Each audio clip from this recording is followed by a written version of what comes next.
Verspercek. Katona Csaba Ferenc, ébresztő. Habár a mézos párgán néha lecsorog, amint csontsoványan a szürke ágán a létnek vicsorog bennem a lélek. Hová jutottunk, ahol pribékek rabolják drága sorsunk? Nem marad más, csak kínjaink sorolnunk? Ébrednünk kell, barátom. Talpra magyar, üvöltöm, kiáltom, habár hazámat vigyázom, áldom, keresem az utat, a kimondott átkot áldásra fordítsa, hallgatva imámat.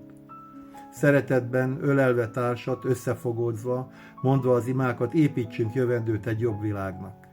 Egy szerető hazának, ahol a mezők esőben áznak, télen a csórók sem fáznak, ahol biztos a holnapod, a kenyered megkapod, ahol kezet ráznak a tegnap, a ma és a holnapod. Megbecsülnek, mert ember vagy, ahol övedet otthon békében oldhatod, mikor munkából hazatérsz, s a dolgod otthagyod, és szereted életed, hazádat. Köszönöm a figyelmet, legyen szép napotok, sziasztok!